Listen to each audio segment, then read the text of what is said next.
Você já parou para pensar que a decadência do futebol brasileiro pode não ser apenas uma coincidência, mas parte de um plano calculado para acabar com o futebol arte da seleção? Um esquema em que o Brasil foi isolado das grandes seleções, nossos maiores talentos capturados ainda crianças por europeus e a CBF. Como revelou Ronaldo Fenômeno, apenas observa tudo sem reagir.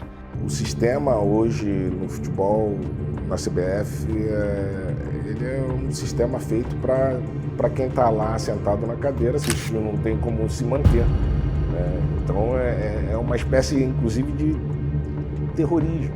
Mas o que vem a seguir é ainda mais preocupante. O que fizeram dentro da própria seleção para acabar de vez a magia do jogo bonito? A resposta é mais sombria do que você pode imaginar. Pela direita para Elano, lá vem cruzamento, bateu direto, que bate de cabeça, insiste Cafu, Romário de primeira, gol!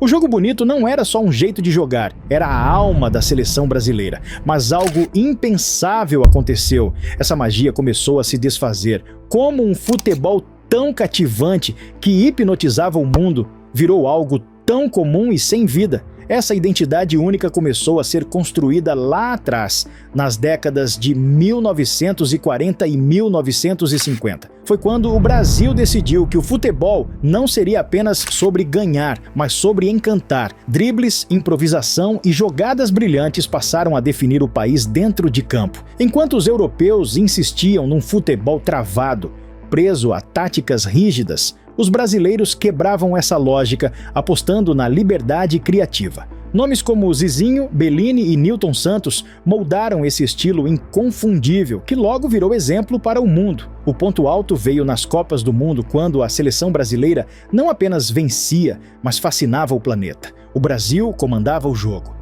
E até os europeus tentavam imitar esse jeito envolvente. Mas então, em algum momento, algo mudou. O que aconteceu de errado? Quando foi que a seleção perdeu essa essência? Enquanto o Brasil seguia contando com o talento natural de seus jogadores, os europeus entenderam que precisavam se adaptar para competir. A Alemanha, com seu jeito metódico, deu o primeiro passo. Em 2000, eles admitiram que estavam atrasados e começaram um plano de reformulação que passou pelas Copas de 2006 e 2010 até explodir no título de 2014. Bem aqui no Brasil, com o inesquecível 7-1. A Espanha, por outro lado, apostou no tic-tac, um estilo focado em posse de bola e passes rápidos, e com ele levou a Copa de 2010.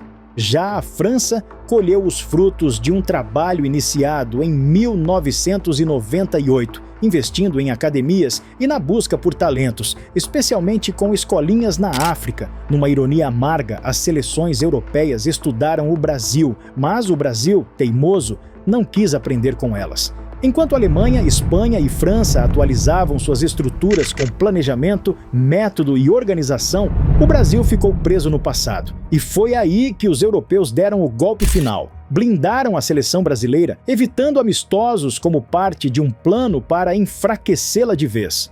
O Brasil, isolado, deixou de enfrentar os melhores. Algo que antes era normal sumiu completamente. As seleções europeias passaram a evitar jogos amistosos contra o Brasil. Parece coincidência. Nada disso. Foi uma decisão pensada para tirar qualquer vantagem da seleção brasileira. Sem esses jogos, o Brasil perdeu a oportunidade de observar adversários, experimentar táticas e se preparar para os confrontos decisivos das Copas do Mundo. O ex-coordenador técnico da seleção, Edu Gaspar, deixou clara sua frustração ao dizer: "Tentamos amistosos contra os gigantes da Europa, mas ninguém quer jogar contra o Brasil, mesmo tendo datas livres." Ele ainda contou que algumas seleções até aceitavam, mas desistiam misteriosamente perto do dia do jogo. Ah, mas isso não muda nada, você pode pensar. Será mesmo? Então, como explicar que, nas últimas 5 Copas, o Brasil caiu todas as vezes diante de seleções europeias? França em 2006, Holanda em 2010, Alemanha em 2014, Bélgica em 2018 e Croácia em 2022. Eles tomaram as rédeas. 8 dos 10 primeiros no ranking da FIFA são europeus. Só Brasil e Argentina resistem nessa lista. Tudo se encaixa, eles criaram um plano e ele deu certo, mas o que aconteceu depois foi ainda mais pesado. Eles acharam um jeito de atacar o Brasil por dentro. E o pior, quase ninguém viu. No início dos anos 2000, uma mudança tática silenciosa começou a tomar conta do futebol brasileiro. Se antes o jogo era fluido, guiado pela criatividade individual, essa fase trouxe um foco maior na defesa e na disciplina. A seleção já tinha dado um sinal disso ao vencer a Copa de 2002 com um estilo mais prático sob Felipão. E os clubes brasileiros logo seguiram o mesmo caminho. E assim continuou com Dunga, Tite e agora Dorival. O Brasil não consegue mais encarar as seleções europeias de igual para igual. Os europeus, mais atentos, foram além. Passaram a buscar nossos jogadores mais habilidosos, levando-os embora e moldando-os em sistemas onde a criatividade era trocada por disciplina tática. Os talentos brasileiros acabaram robotizados em prol da tática perfeita, ajustados a uma lógica onde a criatividade dava lugar à disciplina tática. Os números mostram tudo. Desde 2003, a seleção brasileira não manda mais nas Copas do Mundo, e foi justo em 2004 que a ida de jogadores brasileiros para a Europa explodiu. Naquele ano, o Brasil já era o segundo país com mais atletas na Champions League. No ano seguinte, passou a liderar. Quando chegam a ligas como a Premier League, os brasileiros entram em estruturas que pedem marcação forte, posicionamento firme e pouca ousadia. Veja Gabriel Martinelli. Chegou ao Arsenal ainda adolescente e foi moldado no projeto de Arteta, que valoriza pressão alta e organização tática. Nesse modelo, os pontas não são mais artistas livres ou dribladores geniais, mas peças que marcam, ocupam espaços e seguem jogadas combinadas. Martinelli brilha pela energia sem a bola, pelas corridas diretas e pelo dever defensivo, bem diferente do estilo clássico dos pontas brasileiros que viviam de criatividade e improviso. O Brasil ficou preso à Europa e a situação é quase absurda. Os clubes daqui vendem jogadores por 70 milhões só para vê-los valendo 250 milhões lá fora. E com esse dinheiro, compram de volta atletas que não vingaram na Europa ou já estão no fim de carreira. Isso parece pouco? O Brasil virou um grande viveiro para os olheiros europeus. Eles começam a observar jogadores que ainda são crianças, algumas com apenas 10 anos. Antes, os jogadores só saíam do Brasil depois de anos jogando aqui, levando consigo o DNA do nosso futebol. Hoje, tudo mudou. Antes mesmo de fazerem 18 anos, muitos já estão vendidos à Europa, sem nem estrear como profissionais no Brasil. O que sobra disso? Nossa identidade em campo se desfaz aos poucos, enquanto a Europa dá forma a esses jogadores do jeito dela. A diferença entre o Brasil e a Bélgica, por exemplo, quase não existe mais. Jogadores dos dois países estão nos mesmos times, seguem os mesmos sistemas e pensam o jogo da mesma forma. A identidade do futebol brasileiro foi apagada, passo a passo, e ainda tem mais pela frente. O poder de verdade no futebol brasileiro está onde você menos espera. Os treinadores brasileiros estão ficando cada vez mais para trás. A CBF sonhou com Ancelotti, mas ficou com Diniz e Dorival, e os técnicos daqui lutam para acompanhar o ritmo global. Quer prova? Nos últimos 6 anos, 4 campeões brasileiros tinham técnicos estrangeiros no comando. E não é só isso. Os 2 técnicos mais duradouros do futebol brasileiro hoje são gringos, Abel Ferreira e Vojvoda.